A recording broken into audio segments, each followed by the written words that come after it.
Good afternoon, everyone. Pleased to announce our next speaker. This is Gary Shaffer, who is an assistant professor of media studies at Ocean County College, who will be presenting on lightning lessons, boosting engagement with student-led microlectures. Thank you so much. Thank you. I gotta confess, I'm a little unsure what to do. I was going to start by having everybody give their cell phone to the person next to them. And now I can't do that. So, but I do want to talk to you about lightning lessons. You know, if your experiences are at all similar to mine, and especially after what we heard this morning, you know, the more college you talk with, the more we hear the same thing, right? Kids don't want to learn. They don't care. Nobody's motivated.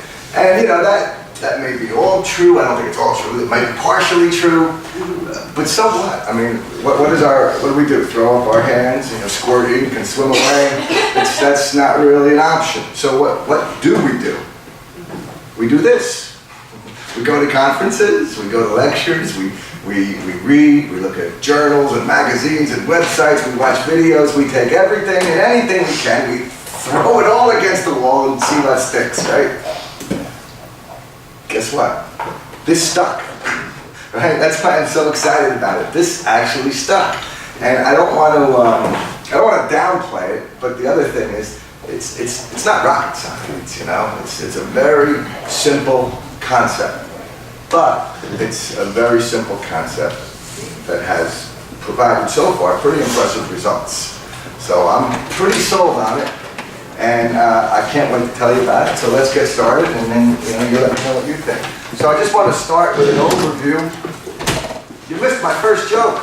I just want to. I want to start with an overview to tell you, you know, where were we going? The first thing I really want to discuss, and I'm actually going to spend a lot of time on this, is what led me to the idea. And that's kind of giving it context and taking a look at how we got to this point. And that's looking at, you know, the whole Twitterverse and looking at the world of media and how what used to be a long message is now a short message. And is it any wonder then that maybe people are paying attention a little bit shorter because they live in a world of short messages? So we'll talk about that. Then obviously we'll talk about what lightning lessons are, but we'll also talk about what they aren't. Because the more I do this, you know, and it fools me sometimes, because I look and I say, okay, I guess this is what's, and we all have these assumptions, right? I think this is what's going to happen. And then sometimes that is the farthest thing from what happens. And so that's going to lead me to talking to you about lessons I've learned. This is something I've really only been trying to work these into my classroom for maybe a year and a half, okay? And there's been more successes than failures, but I'm not gonna lie to you, there's been failures, you know? There's been things where, so it's a constant state of rolling it out there, retooling it, rolling it out there. This is a good one, I'm gonna repeat this, changing this, fixing that, and that would lead me to, you know, our final section, which is really what I would love to do, is if this maybe, you know, interests you at all, maybe then we can open it up and say like, well, you know, like I'd be curious to see how it may apply to your disciplines, and maybe we can both leave here learning something about how we might be able to use these in the future and how we might be able to tweak them to make them better. But before we get into any of that, it was alluded to this morning, but I don't think anyone said this, so I want to be the very first person to say, Happy December. Happy December. Here we are, we're in the stretch. And you know, I cannot see the word December on a calendar without thinking of a nice snowy woods and the great Robert Frost poem, right? Stopping by woods on a snowy evening. I had to memorize it as a freshman, not for English, for a voice and diction class. And I will not bore you by doing the whole thing. Whose these are, I think I know. His house is right? But I love the end, right? From like, the woods are lovely, dark and deep, but I have promises to keep and miles to go before I sleep. Everybody! Miles to go before I sleep. So what's he saying? He's saying, I'd like to hang out, but I got a lot of stuff to do. I'll be back later, maybe. It's like the end of the semester, right? Right? There's a lot going on. So, and plus, it's supposed to hit 50 today, so if you do want to stop by Woods on a snowy evening, you're going to be in New Jersey. Okay, at least not today. If you want to stop by Woods and see some snow, I think you're going to have to go north, maybe Maine, I don't know, maybe Canada. And wait for it, speaking of Canada, okay, that is my bad segue. Do you know who was born in Canada? The famous academic and cultural critic, Marshal McLuhan. Oh. And what was his great quote? What he's most famous for is saying, the medium is the message, right? And maybe I'm a little more familiar with that as a communications professor. But you hear that over and over again, and especially every time some new form of social media comes out or something like that. Well, the medium is the message. And, there's a lot of truth to that. But a few years ago, I was working on a blog post about Marshal McLuhan, and I found a quote that struck me even greater than that one. And for me, it had what I would call at that point the 3 Ps. It was profound, it was prophetic, and since it seemed so accurately prophetic, it was also somewhat pathetic. And this is what he said. Tell me what you think it is. He said, the future of the book is the blurb. What's he saying there, do you think? What does that mean?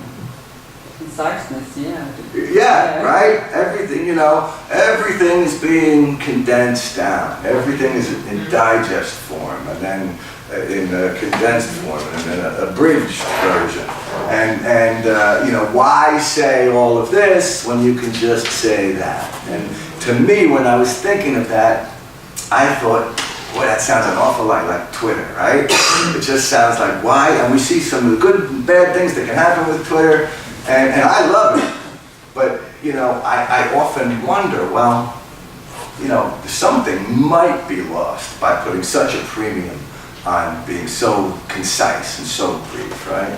And then I start thinking, going back to Robert Frost, and imagine if he's, going through the woods in his sleigh and he pulls the horse and carriage over, and instead of pulling out his notebook and pencil, he pulls out his iPhone and starts tweeting.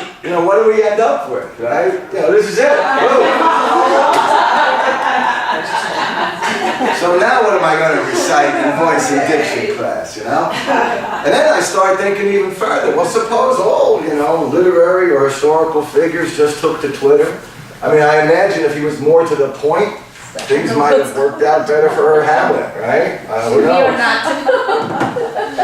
I mean, there is one character, let's be fair, there was one character who I think aced it, right? There was one guy who was very good with brevity, and it served him very well, right? Einstein, I think, could get away. Just saying. Right? I think he can make Twitter work. But other than that, we might be losing a lot of great things. So he's at Princeton Prom. So going back to that initial quote, the medium and the message, basically what McLuhan was saying is, whatever pathway, whatever channel a message goes through informs that message, right? So if you are communicating through Twitter, brevity, right? That's your message. Whereas if you're going more traditionally through print and newspapers, longer, more in-depth, more detailed. On the other hand, if you're communicating, through Instagram, now you're starting to think visually, right? That's really the message. Words don't really come into play very much, do they? So now, according, in our students' world, remember that old song, "One of these things is not like the others," right? I would imagine the top two are their primary methods of communication, and that's not a big deal. I can tell you as an aside, in my mass communications course, one of the things when we get to television, we watch one episode of that great 1970s show, All in the Family, and the students are taken aback. And we do have some great discussions on that because, it was one of the most popular shows, and the main character is just an all-out bigot. And I think he makes it work because he's an equal opportunity bigot, he visitates everybody. But I think what really makes it work, and this is what the students come to learn, is that it's not about a bigot, it's about a man stuck in these wrong ways constantly being corrected by people and made to look foolish for his views, right? So I also asked the students to write a paper on this, and I asked them to talk about a couple of specific things. And one question is how, this is over 40 years old now, All in the Family, right? And I say, what looks dated? Does it look old to you in any manner? And I think they're going to talk about the music, or the camera angles, or the live audience. They talk about maybe structure a little bit, costumes, the way the house is decorated, they'll talk about. But one young lady just hit the nail on the head. She said, well, what makes this TV show look so old to me is in the first scene, everybody was sitting there reading a newspaper. And I thought, oh, yeah, okay, now I get it. And that's the world where they live in. The 140 character universe that is changing so quickly, now it's the 280 character universe, right? So even Twitter, I think, has said, maybe that's a little too brief, we're going to give everybody a couple of more letters. So, but at the end of the day, if you're sending a message through Twitter, you've got to filter out any extra words. You've got to get to the point, right? Yes, I am waiting for you to pay. Mobile pay. Text messaging. How many of you write? I mean, I bet you get papers now, and the students write and kind of like, be right back, or they use text message lingo for their papers sometimes. So I'm like, oh, this is a different beast. You got to treat it differently. But it's not just there, it's other forms of media as well. I found a study that said, and this was very interesting, I thought, motion picture length peaked in the 1950s. And every decade since, now of course there are exceptions, but the average length of major motion pictures has been in decline every decade since the 1950s. And it doesn't end there. We've got books as well, okay? The website Book in a Box, look at this chart. They did a study over the last 6-7 years of the average length of the #1 bestseller. And this, we're not going back to the 50s, we're going back to 2011, where the average length was 467 pages. And to 2017, where the average length of a bestseller is 273. It's almost a half, right? It's like a 40% cut. And you could see it's pretty much a steady decline every year. Well, you got a little bump in 2014. I attribute that to the fact that Gone Girl was 430 pages long. So maybe that's what boosted it, right? But this is the world that our students are not only growing up in, it's the world they're being formed in. So consider this, messages are being condensed. Books are getting shorter. Movies are getting shorter. And we can argue the exact specifics, but there is some research that says, after about 10 minutes, attention spans do begin to decline. They don't go away, they don't disappear, but they do begin to decline. Which means in about 45 seconds, this room's going to look like this, okay? But what makes it tricky for us, hopefully not, what makes it tricky for us is attention spans just don't look like this, right? They manifest themselves in many different ways. Lack of attention span, I should say. And so we'll see people shifting attention is a big one, where someone's kind of focused on this and then their cell phone goes off or someone walks by outside. Or, I have a quick little video that would illustrate shifting attention. And I kept it quick because we're talking about short attention spans, so I'm not going to show you anything too long. But we go to the wonderful world of The Simpsons. And that might be what shifting attention looks like, So the big question then, right, if we look at all this, the big question is, well, we start with something we all know, right? That student engagement, student involvement is usually there's a direct line between that and their success, right? Their retention and how well they do. So obviously we want to get them engaged. And certainly I'm not talking about 60 minutes of standing at a podium and just straight talk time, but how do we get students that grow up in this world to sit through a lecture and remain fully engaged?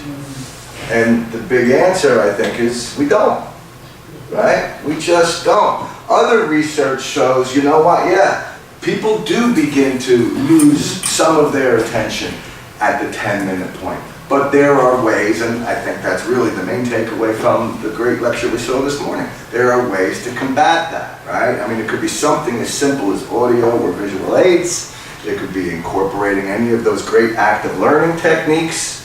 And so we try to find alternatives to beat that limit. And that's not all. Other research shows, you know, it's not such a desperate, depressing situation. Because these net genners, they value. It's not like, just because they lose attention maybe a little sooner than we did, or just because, I always tell my students, look, I say, you know, when I went to school, I said, just about every one of my classmates, we all subscribed to a daily newspaper. Every day in the dorm, we got the newspaper delivered. I said, and they said, I say, how many of you read a newspaper? And basically nobody raises their hands. I say, it's not that you're smart, we're smarter than you, or we're more curious than you. It's just that you have a different way to get the news, right? I mean, I might as well say, how many of you, you know, like buggy whips, you know, for your horse and carriage going through the woods? Well, no, because now we have cars. We don't do that too often.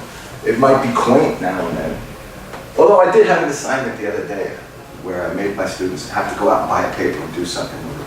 And the one kid said, you know, I went to Wawa. He goes, and it felt good. Because I had the newspaper under my arm, and I was walking out with a coffee. He goes, I might do that again. So, you know, research shows that they do value education. And it's not that they don't want to learn, right? It's just they want to learn differently, right? Things have changed, and it seems only fair that we keep up with that. They're bored with the old, you know, chalk and talk. It might be nice to pull out of your toolkit once in a while, but they're looking for something different, okay? So this leads me now to a bit of a quandary though, right? Because I think there's a thin line between, you know, I think there's a thin line between saying we got to motivate these students, or are we pandering to these students, right? Because there is a very good argument that says, well, if attention spans are starting to wane at this point, then let's just make our lectures this long. But then isn't it only a matter of time until then attention spans start to, you know, phase? So what are we going to do eventually? Have like, you know, 1 minute, oh, good to see you, take attendance and go home, right? So I'm really worried about just saying, all right, you know what, I'm just going to really condense everything and just make it so short, or I'm only going to teach through Twitter. Now this leads us to a little section of the presentation that I call Dorothy Meets Ted, which admittedly sounds like a low-budget movie, but I cannot make it too low-budget because Dorothy is my wife, all right? So I'm wondering who Ted is. But I'll tell you a little bit about Dorothy, okay? She's the editor of a technology magazine. And probably like most of us, as her career has blossomed, her workload has increased, right? And as her workload has increased, and we all know this, the number of hours she works every day is also increased. And one night, she kind of sitting on the couch, and she peers over her laptop, and she says, and she did that side, she goes, you know what I miss? And I'm thinking, me? She goes, no. She goes, no. She goes, here's what I miss. I'm a writer and an editor, and I hardly ever get to write and edit. I have to do and write, and isn't it? And that's so often right now with, you know, we can relate to that with committees and this and papers and this assignments. There's this convergence where there's fewer people doing more things. And in the publishing field, that, you know, there's a lot of budget cuts, so there's this convergence. So in addition to writing and editing, she spends her days, you know, planning and hosting webinars and doing content for social media and shooting videos and all of these things. And one of the big things that she does, probably takes the most time out of her day, is, you may know, because of falling revenue from advertising sales, publications and a lot of media outlets have to find additional revenue streams. And for her magazine, the biggest revenue stream is events. And she plans the event. Not the logistics, but she'll do the agenda. And then she also is in charge of booking the speakers at the events. And that's where TED comes in, because she was telling me how, she patterns a lot of what they do after the very popular TED Talks, right? And which are wonderfully fun. And I've, and actually, right after that, I had read an article with the guy that is the curator for TED Talks. And he really shined some light on that whole thing. Yeah. But for me, anyway, right? He said, why 18 minutes, Because those TED Talks is like, boom, 18 minutes. And he said, 18 minutes is our magic number because it's long enough to be taken seriously, but it's short enough to keep the attention of our audience. And I thought, wait a minute, isn't your audience like academics, CEOs, technology leaders, innovators, business professionals? So I'm thinking, if they're zoning out at 18 minutes, we're in a world of trouble, right? As teachers. I mean, these people, and I thought, oh my goodness, that's a tough thing to get over there. And then I flipped the table. So I said, well, let's stop thinking about the listeners, and let's take a look at the presenters. Because imagine this now. Look at the length of this morning, right?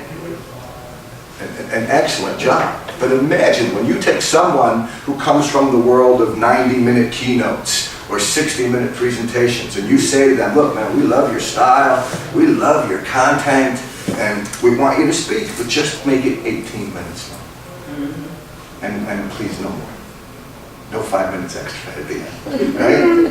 Well, what does that do to her or his decisions of what content is included? Seriously, don't answer me.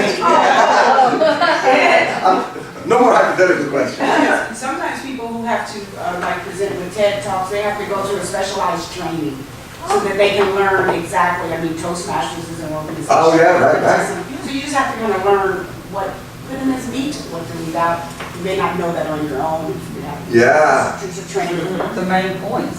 Right. Yeah, right. You gotta drill down. It's like, you ever see those business schools where they teach the people to do those, what they call elevator pitches? Yeah. Like, if you gotta ask a venture capitalist for money, well, you get it on the 3rd floor, you press 1, and when that door opens, you're done.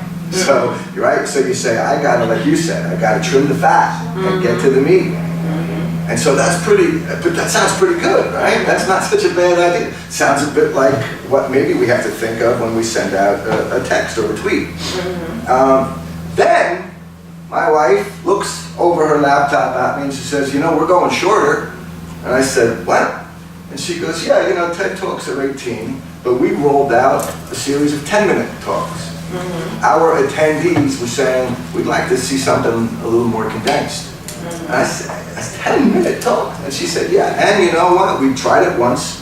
We do the audience feedback forms, and they love it. They love it. And I said, well, don't they feel shortchanged? It's just a 10-minute talk. And she did her best Archie Bunker and looked at me and said, no, you dummy.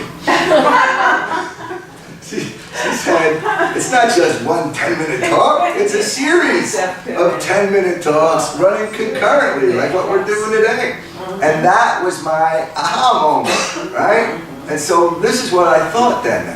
I thought about this for a second, and I said, well, maybe instead of one 60-minute lecture to 20 students, why not 20 3-minute lectures to the same classroom? And that was when lightning lessons was born, right?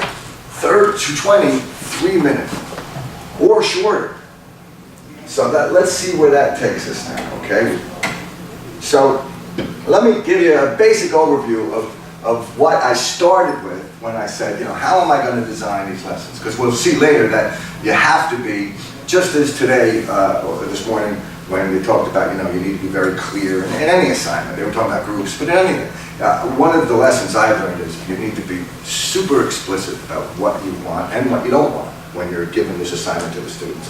So the first thing is short, and I think I started at like a point where it was the students were doing 1 minute presentation.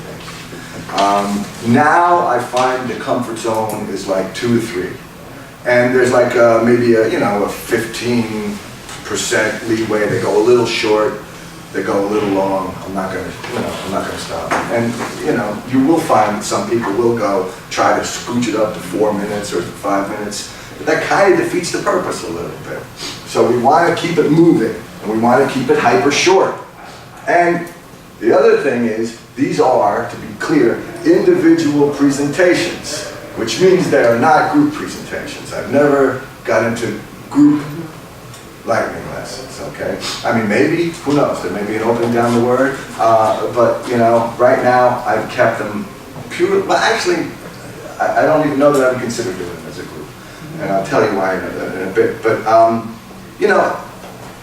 and I came to teaching, I've worked in public relations for many years, and public relations is an industry that is really driven by group work. There's a lot of group work, but, what do our students dislike? What are the complaints you hear when someone says, because usually the first thing I hear when I say, now we're going to do a group assignment is a groan, right? Oh my gosh, why do they hate group assignments so much?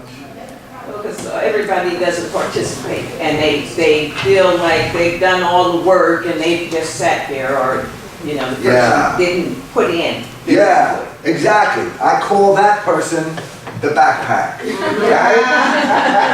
And most every group has one, and that's the person that just goes along for the ride and says, she's doing great work. Yeah. Why do I? And then just it goes downward from there, right? There's always that one kid that is standing in the front of the class, and you see the one girl that's super concerned shove like 5 note cards into his hand, and he reads them like he's never saw these words before. Probably because he's never saw these words before. Sometimes in the groups, there's always that one person that just takes over everything, so even if you wanted to contribute, you right. So you're like, well, why should I have this team? You don't want my ideas, you don't want any of my opinions. Right, that's a great point, Yes, I saw that a lot. Yeah, that's very true. I do find it a very good lesson for them to know that that's what happens in a group. Exactly, yes, because that's what I tell them. Because that's not the real world. Right. Well, I say to them, I say, look, you're worried that you're going to have a backpack. And when I do group projects, I say, look, on the day the presentation is due, if you're a 3-person group and 2 of them don't show, you still have to do the presentation. I said, so, do backups. Don't let, I know he's bringing the PowerPoint, so I'm cool. No, everybody should have the PowerPoint somewhere, right? And I tell them the other thing is, you know what? Because the reason I said that public relations has a lot of group work is because I tell them, you get backpacks, yes, okay, it's your career, you're getting paid. You still get people that want to coach, right? We probably all know some people at work that are kind of just there for the ride. And so that's one of the things they need to learn. So there is a great value to group projects, but the writing lessons has other benefits. One of the things that I tell my students is that they're going to be graded individually when they present. Brilliant. So then that way they don't, if someone does not pull their part, then they don't have to worry at least about that part. And then at the end, again, like what you said, ma'am, about the lessons learned, I want to know what they went through and how they work together. And the first thing I tell them, don't wait till the day before or the day of and say, this person didn't do something.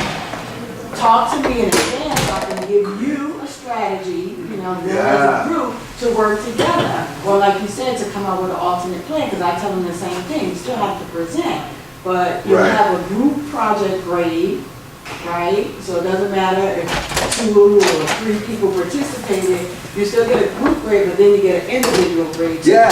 Like somebody didn't show up, Right. that person. They're not going to go on your coattails. Right. Yeah.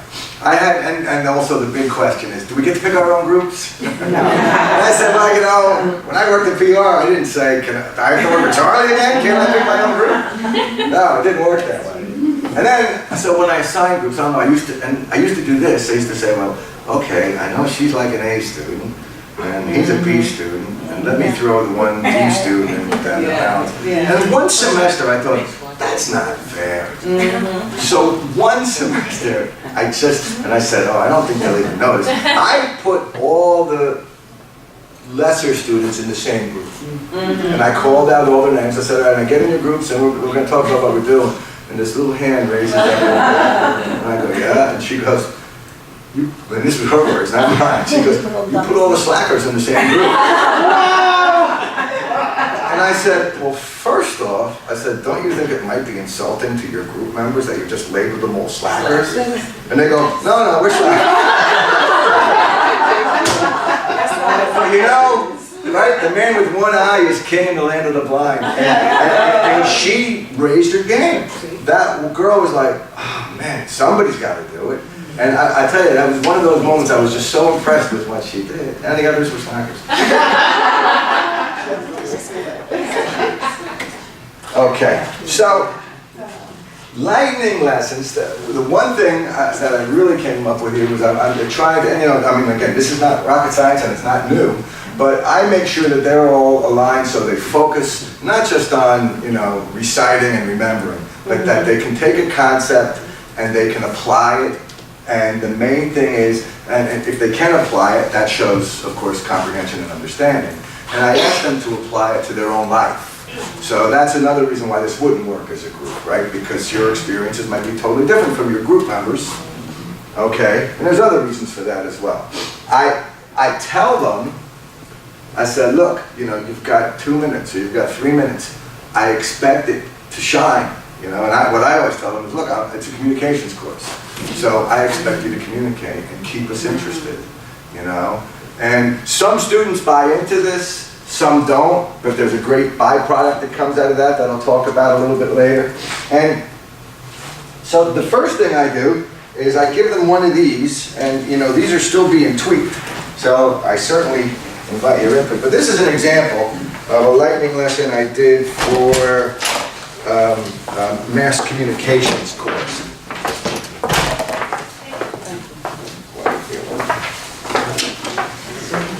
Okay. And I'm sorry. And it had to do with something called the uses and gratification theory, which in a nutshell says, it's a way of examining why people use the media. And it could be as simple as you want to go to the movies tonight, so you look at Fandango on your phone, and now you know what time the movies are playing, right? You had a scratch, and the media provided the itch.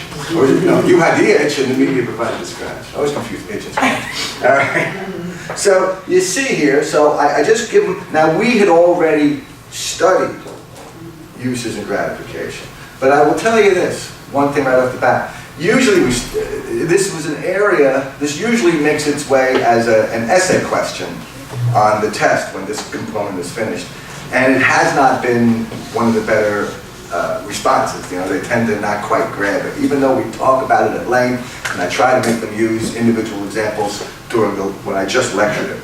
So this time I said, let me give a little lecture, let me give a little reading, and now a lightning lesson. So here you see they're doing 3 minutes for a specific example in their own life. Now, right off the bat, we say that might be just too brief, and it doesn't require a lot of cognitive thought, because they might just say, well, I want to go to the movie and I looked at Fandango. Thank you very much. And what am I going to say? I said, well, you kind of met the objective there, right? So I try to make it a little bit broader so it's kind of like working from the middle out. So how does this impact you? And then let's give that some context. So here I tell them, what need you had. And it could be, there's all different things. You want to know something, you want to be diverted, you want to get away from everything for a minute. And explain how you've used a form of mass media to do this, right? And then next, tell us, how this need might have been met 20 years ago. And what that does is it makes them consider the context of the situation and the development of new technologies. One student, this was so weird, was talking about books and some app she uses to help her find books that she likes. And she said, she says, now, I know you can look at the electronic, you can look up a book online in the library. She She goes, and I guess 20 years ago, she didn't say I guess, she said it quite definitively, 20 years ago, you just used to have to, walk through the shelves and look at all the titles of the books. And I said, did you know what a card catalog is? And nobody did. So that was a whole different lesson. And then I asked them to go, where is it headed? Right? Where do you see this media going 10, 20 years from now? And so it starts with a lesson. It goes to how does this lesson impact you, your world, your life today? And then we look for some context. What would have happened if you were born 20 years earlier? How are you going to deal with this 20 years from now? And so that would be the basic parameters. And then you can see, I tell them, practice and try to make it interesting. And then we see the areas, and I let them know where they're being graded, okay? And it's just a very simple rubric, and actually I can click to it here as well. Their knowledge of the topic, how well do they understand what uses and gratification is? And do they get it? And did they also transmit it to the audience in a correct way? And, did it have a little bit of, interest to it? Did they make it creative and fun? And then this also had a bit of a research component because many of them don't know how they had to do something 10 or 20 years ago. And then audience interest is kind of a catch-all to make sure that they're being creative and being interesting, okay? Any questions on this at all? Because I'm very interested to see how, I've done, like I said, maybe 20 of these in different courses. This one worked particularly well. I mean, my eyes were open to new forms of media, new uses, and also, well, let's go through some of the results. I have a quick question. Yeah. So with your class, this would be something you would do every now and then, or is this? Yeah, no, it would be like right now I'm at the point of maybe twice a semester. Gotcha. Yeah, And at first they're like, oh, and now I gotta tell you, they're like, is it lightning? When are we doing lightning lessons? They just like it, it's like, it was so much, I remember going home the first day of my life, and I just said, I can't believe it, I really didn't expect it to be that successful. Can you explain the categories a little bit and write it up? Yes, you mean when, Where you say identify which category you need from? oh, that just means you've got uses and gratification means you could be using the media as cognition, meaning I need information. So that would be what time is the movie playing at the mall, right? Or I'm trying to think of things, or what's the weather tomorrow? Diversion, that could be, you're on a 5-hour plane ride and you need a book, or you downloaded a movie off of Netflix and you want to watch it. Social utility, well that's interesting, that's using the media as a way to connect with others. So that could be linkage through like maybe selling a car on Craigslist, or that could be people going out for Monday Night Football or having a Super Bowl party. They're using the media as a way of having a social event. And withdrawal could be, you ever talk on your cell phone, make believe, so you don't have to talk to someone else? Well, it sounds like, And the strangest thing, I should have talked to this morning's presenter. I'd love to get a psychologist's point of view. I do that, not often. But you see someone you don't want, so you go. But you know what? I'm always having an argument with the make-believe guy. I'm always like, what, you just gotta fix it? I don't know. Why can't I do something? Like, oh, that's so nice. Because the argument is so intense that we're going to interrupt that. You can make yourself seem like a big deal too. Yeah, that's true. Cancel that order. So I'm telling you, right off the bat, boom, they enjoyed it, they had fun. And attention span, it's like the China buffet, right? It's like, oh, I don't like egg rolls. Well, okay, then how about dumplings? Like how bad can it be? If you were bored with the topic, it's going to change in 2.5 minutes. So I had my class, we were on media, sociology, we had a discussion, and I said something we all can talk about and have a different viewpoint. But I was a dummy. I didn't understand Netflix and chill. Oh, So they said, well, we'll do Netflix and chill. I said, oh, that sounds good. That sounds like a good idea. I said, so next week, everyone write about it and tell me how you feel about Netflix and chill. Well, I'm thinking Netflix and chill, you just sit around and chill. Well, that must be some favor. I found out the following week I had no idea what I asked for, and they didn't tell me. I said, don't try to get me fired. I went down to the adjunct office, I asked everybody, do you know about Netflix? They're like, yeah, we know. I don't know. Yeah, I don't know. Having sex. I don't know what it is. And having sex. See, I didn't know either. What is it? It's looking at the movie and having sex. It's like, really?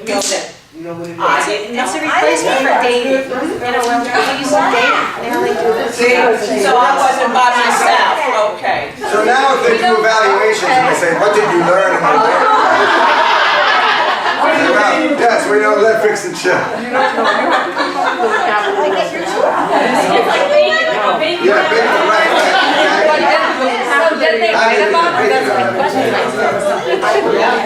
All right, I want to keep moving. So the other thing is the students really applied the content, you know, and they were quite deft at the many different applications. The other thing I feared was that I would get a lot of duplication. And I think out of a group of 20, the same basic topic was only, chosen between 2 students. And it can only be somewhat the same because it has to be personalized, right? So there's there's a little overlap, but not a pure duplication. Okay, another great thing about this is being so short and quick, and it also just gives a very nice give and take, for lack of a better word, vibe to the room. And if they are misapplying the content, I can correct them instantaneously, you know what I mean? And it can be done because of the vibe seems so nice and relaxed, they don't feel like they're being called out. You can just nicely say, well, that's not exactly what cognition is, and I get what you're talking about, but that's more social utility, right? And they go, and then you explain why, and they get it. But they don't, the key here is they don't misunderstand it and then keep misunderstanding it for a couple of days. It's like on the spot, I can correct them if they're not expressing it properly. The other thing is, it builds an incredible support system. They're so supportive in the room. I don't know if anyone has taught public speaking, but I'm mostly into mass communications and journalism, but I usually do like one course as an overload of public speaking a semester. And the one thing about public speaking course that I've learned from the first time I taught it is that it's more than any other course I've ever taught. There's an amazing sense of camaraderie among the students. And I've never seen that. Whenever that semester is over, the public speaking students are always, oh, well, let's get in touch. You want to hang out? You want to get, they're just, because they always know, I'm gonna root for you because I know it's my turn next. I gotta get up there soon. So, and the same thing happened here. And the other thing, of course, in the camaraderie and support is you get a glimpse into each person's life because it has to be about something of a personal connection to them, right? Which also, I should say, when they're talking about something personal, for those students that are reticent and aren't comfortable speaking in public, when you talk about something personal, something it makes it easier to talk, right? So it makes it easier for them. And, they were like clapping for each other. Oh, good, okay, try. They couldn't wait to be called upon. It was like something I'd never seen before. And then, and now the students, like I said, they know a little bit more about each other. They become friendlier. And, of course, something we're all trying to do in everything we teach, it gives the students, more control. They start to make the choices. I give them a basic, big picture item. I kind of narrow down their choices with the assignment, but then they get to apply it to themselves. And so they're really in charge of their learning. What happens if you have that one student that just cannot do that? Like, I have one student that was not able to present, and I waited to have the class to speak with her because I thought maybe she had a fear or uncomfortableness. And she just said I can't do it. Huh. So I said, can you just write me a page? Well, I'm gonna get to that. I'm gonna get to that. I don't know if we're gonna like the answer. But, and again, these answers, if I have an answer, remember, I've been doing it for a year and a half, so there's a lot I don't know. No, I was gonna say, I had a student with that same situation, and we were able to talk, and he ended up filming his little piece. So we showed it as a video clip. Okay. Well, yeah, I did have one student make a film for his. Okay. Yeah. Which, you know what, at first I was like, this isn't the assignment, but then I thought, this is how he's channeling his creativity. And the fact of the matter is, that little film probably took a lot more time than some of the other presentations, right? And what I did find is the effort spreads, right? Some students, they have props, they're wearing a little outfit, they've got PowerPoint, and then the kid with like a note card comes up after and goes, no, I got it wrong, right? But, and I don't want to say this the wrong way, but the next time, they stepped it up a bit, so they're like, all right, I got this. But nobody wants to, so the next time, not all of them, but the majority of them picked up their game a bit because they saw the bar has been raised. And also, because of the brevity, it's not, I mean, when I say PowerPoint, I'm thinking most of them are 2 to 5 slides at most, some 1 slide, but it really worked well. Just give us something to look at, give us something, and some were playing music, if that was the area that they were into, so it worked really well like that. So some tips that I came up with, anyway, is again, to make it about the student. I would venture to say that, the assignment sheet I gave you, yes, it's about uses and gratification, but it's really more about the student, right? How the student uses this, how it applies to them. And that's the other thing that I like about this is, theories are theories, right? I mean, and look, we live in a world where a lot of printed words are disputed now. People, well, we don't know if that's true, right? So, and I always tell my students, look, these are just, especially in this realm, these are just theories.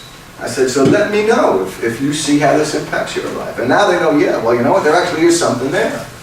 And, and they can say, well, yeah, I'm doing that now. Here's one area where I really failed. I had my interpersonal communication class do a lightning lesson we had watched the film, I don't know if you're familiar with it, Young at Heart. It's a documentary of a senior citizen chorus that sings punk rock songs. Okay? And it's an excellent, I urge you to watch it. Wonderful, wonderful documentary. Young at heart? Young, yeah, with the at sign, Young at Heart. And I tell the students, I set them up, I said, yeah, well, we're going to watch a movie about a senior citizen chorus. And I don't know that eye rolling makes a noise, but I think I heard it once, and it's just, I cannot tell you how involved it is. Usually they're crying, I mean, they are just so into it, because, and what I do is I ask them, I use it as a lesson to talk about adapting to people that are different than you. And sometimes I show another movie, Mr. Baseball, which is about an American baseball player that gets traded to Japan. And that would be about intercultural adaptation. But also, don't forget, Ocean County College is, Ocean Monmouth County is the 2nd biggest population of senior citizens in the country, behind Dade County. And so sometimes I think it's important to, know that stereotypes are not always true about old people. And many stereotypes, and that's one of the lightning lessons I tried. I said, point out some of the stereotypes that were, that were proven true, and some that were proven false. And that was not a good lightning lesson, because it really wasn't about them, it was just about them pointing out something. And so it had a lot of redundancies, and why I didn't see this coming, I don't know, but now I know it doesn't work, So they said, oh, I saw this, and by the time the 15th kid, I saw this too. I was like, and there I was glad, I'm glad they were only 2 minutes long. Because I missed it, And so I looked back and I said, yeah, make it about a theory or a concept, and how do you apply that theory? Not an observational or a content analysis, right? And that was a big difference. So I hope not to do that again. I would also suggest if you do this, roll it out early in the semester. For two reasons. One, because of that increased camaraderie and interaction between the students, it makes the class a friendlier class early in the semester, okay? And the other thing is, and what you'll find is, you're going to find students that are they're not natural public speakers. They don't want to do it, and I understand that. But I also understand from teaching public speaking that, look, when I teach public speaking, I tell the student, if you don't pass out, you're going to get, a good grade on your first speech. It's 1 minute long, okay? And as long as you don't pass out, that's good. Now, but I also tell them, by the end of the semester, you're going to be doing a 9-minute speech with visuals and props and citing sources and things like that. And they get there, time and time again. So, and I should also say, I know sometimes, and more we're dealing with students on the spectrum, and while eye contact and things like that may be issues, I've seen them do some of the best lighting lessons going. And I'm not deducting, you didn't make eye contact, your speech was a little stilted. I don't care. If you're grabbing the big picture, right, and applying it to your life, then that's a win. So I like to do them early in the semester, because then when you do have longer form, group projects that are, I need a 15-minute presentation or something, they kind of got a toe into it early. And any other group work is easier because they've already been rooting for each other and they know each other better. So I kind of do it, within the first maybe 40 days or so. Another thing I learned, this is to your question, don't give options. At one point I said, at the bottom of the assignment sheet, if you don't do this, you have to write a 4-page paper explaining the concept. And I can't tell you how many people just said, I'll do the 4-page. Right. And I was a little disappointed, like, oh. So, my advice would be, don't give them that out, don't give them that. Well, what I did is I said, if you don't do the presentation, you get 0. But it was individual, yes. But I felt that she was a student that has been withdrawn. I had to pull her in all through the semester. So I realized there was a problem somewhere. Right. So I gave her that option because this has happened all through the whole semester, and I started early, like the presentation was in October. Okay. So I had till December, but then when I realized she still hasn't opened up. She doesn't speak to other students much. She laughs at things, but. Okay. Where I'm leaning now is, you have to do it. If you don't show up, you still have to do it. Right. But the later it is, you lose some points. Right. So it's like, at that point, I might as well do it. Do it. It's like, you could just keep saying, but you have to do it. If you don't do it, it's a 0. Exactly. I just break it up, like say a student's sick or something, because you have the rest of them doing it all back. Yeah, then when you come back, you do it, You just have them do their 2 minutes. And you know what, it's fun. And that is, in itself, an active learning thing that breaks up. If I have a big lecture plan that day, maybe I'll put the lightning lesson, I'll say, let's take a break from this, and Dave, come on up and do your lightning lesson. So I use that as a tool to break up another class session. And like I said, the creativity is contagious. I see the time, I've got to keep moving it, but it spreads. I do want to come back to, but I want to end with this instead, so getting your feedback. I'll come back to the slide. And what I do, I have one final point to make before we can maybe open it up a bit. And for that point, I use, has there ever been an event in our lives that causes more pain at the time and then creates such fond memories than the family car trip, right? The road trip. And so I got this picture. This looks like a good 1970s family. And you got 3 kids and a dog and mom and dad and a station wagon. Right? Remember station wagons? I guess like the precursor to the minivan. And you look real closely, you see they're from California, so that might explain that kind of hippie attitude they got going. It might also explain why, if you look closely, it appears that mom is asleep. Which might also explain, if you look real closely, there appears to be a 4th kid up there saying, hey, you're leaving without me. But my point is this. Imagine Now, so what do? You're a kid going on the road, and it could be you're going to a summer vacation, you're driving to Disney World, or maybe it's a monthly visit to grandma, right? And so you're sitting in the back playing punch buggy or bingo or yelling at your sister, and then you're at grandma's. And it's like, oh, great, we're here, you know? And next month you go, same thing, right? And then so you get older now. Let's flash forward a couple of years, and you've got your license, and you get in that car, and you say, Mom, Dad, I'm going to grandma's. And you pull out and you go, I don't know how to get there. Right? How do you get to grandma's? Now I'm thinking, of course, GPS and Google Maps. And so, well, you went there like 100 times. How do you not know how to get there? And the answer is, right, and this is what we learned this morning, you're not an active passenger. You're just going along for the ride, right? If you had to point out, remember maps, carry the map, or something like that. So if you go solo, so if you're not an active participant, you just don't learn, right? You just don't learn. And the lightning lessons are a way to make the students active participants. We start with Marshal McLuhan. I can wrap up with him. He said, there are no passengers on Spaceship Earth. We're all crew, which means, right, everybody's got to kind of row in the same direction. There's no free ride here. There is, but if you take that free ride, you don't learn anything. So, you know, my experience, is this a game changer? No, but these lightning lessons I found are a great additional tactic to put in that toolkit, right? And pull out anytime we're looking for an active learning technique. So we have a couple minutes. Does anyone have any questions? Let me go back also, I can put my email up. Oh, there we go. And Twitter. So, any questions or thoughts? Like, could this apply to you? At your institution, have you had any of your colleagues adopt this? Not yet. Not that I know of. But when they found out I was speaking here, I'm going to be speaking there in January. So hopefully next semester, some other people will be doing it.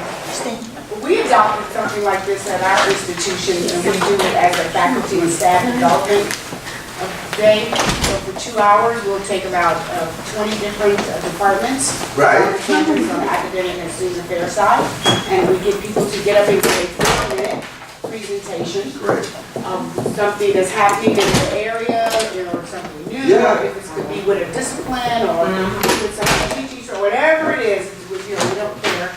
But you have 4 minutes, and I think we gave them 5 this time. We've done it 3 times. And you know what I bet you find is, if you know, it just seems, if you know you got to get up and talk about your area, you tend to listen to the other person more closely for some reason. We take no breaks. You sit there, it's 2 hours, you take no breaks. Wonderful. We start until we end, and everyone's engaged. And like you said, if it's boring, you're saying to yourself, I only have 2 more minutes. Somebody else is going to be up. That's right.